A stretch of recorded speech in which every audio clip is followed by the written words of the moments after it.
Hi everybody, welcome to November's video. Apologies, it's been delayed. We had a bout of COVID and that delayed everything. So what are we on about for November? I was thinking about this and I was thinking, how do I explain this? And I thought, why am I going to try and explain it? We may as well just do it and then you can notice what happens. So we'll do it. So this is about giving instructions when you're asking anybody in any walk of life to do something. So let's demonstrate it and we'll get to the heart of it.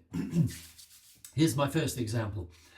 What I want you to do is to stand up, fold your arms and jump up and down for 30 seconds. Now, think what questions are going through your mind right now. Okay, here's the same instruction. Notice what's different. Some research from the UK has found that there is a physical exercise that if we do it for 30 seconds can transform our well-being and extend our life expectancy between 5 and 10 years from a standing start today. So that you can learn this, please stand up, fold your arms and do this for the next 30 seconds.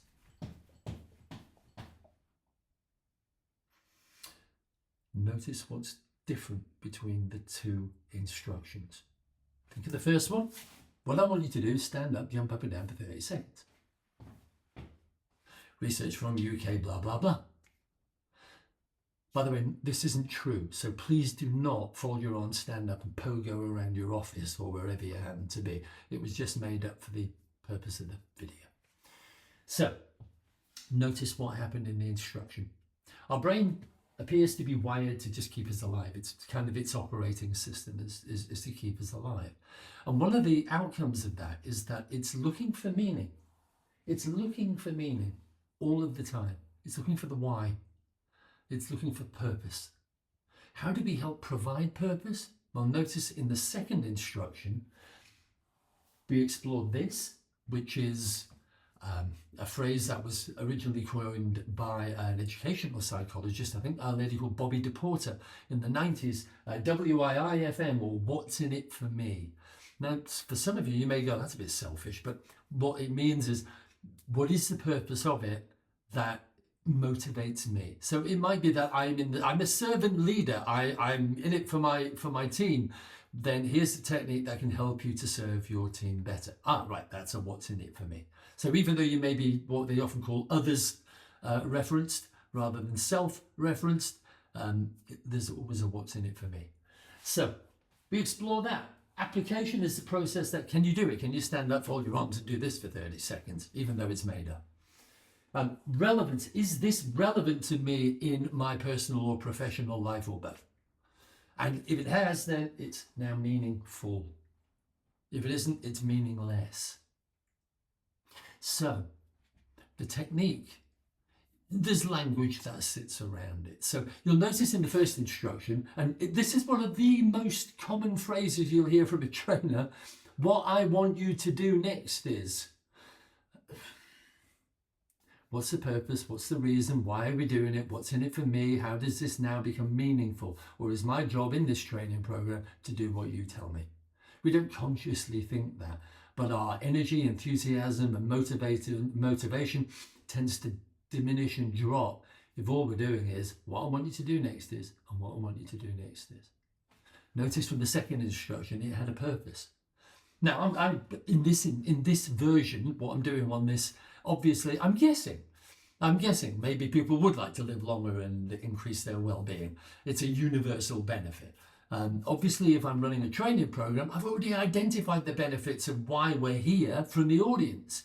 Therefore, that's already on a flip chart, which means it gives me the opportunity to be able to go, so we can explore some of the things that we identified that you want to get out of this thing. Please stand up. Please find a partner. Please come over here.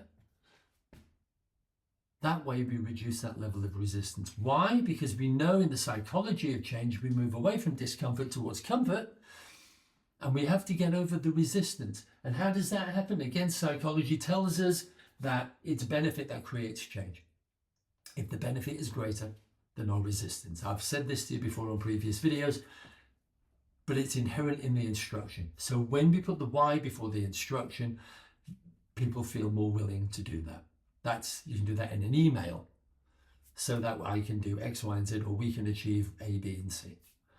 Please, can you do 1, 2, and 3? You can do that verbally. You can do it with your kids. If my kids watch this video, I might be in trouble because I've done this to them all the way through their life, all the time. Because kids often get resistant to being told, do as you're told, I'm your dad. And that's the reason, especially when they become bigger than you. So you have to have a good reason. So I just used it all the time.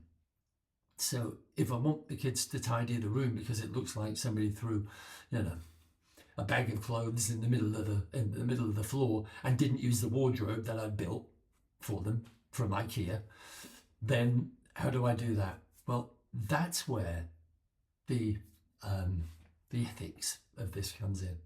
I have to understand from my daughter's perspective, why should she want to do that? And I could guess, I could say something like, to avoid me accidentally standing all over your clothes, please tidy your room up. And that might be a benefit. They might go, actually, like clothes, don't want him trampling all over them. I'll put them away, maybe. Or they might just shift them to the side of the room and say, they're okay there. I like my space the way it is.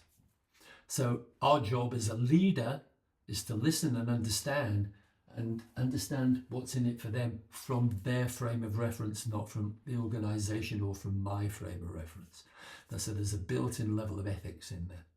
And that is our technique. It's called purposing. We put the purpose of the instruction before we give the instruction.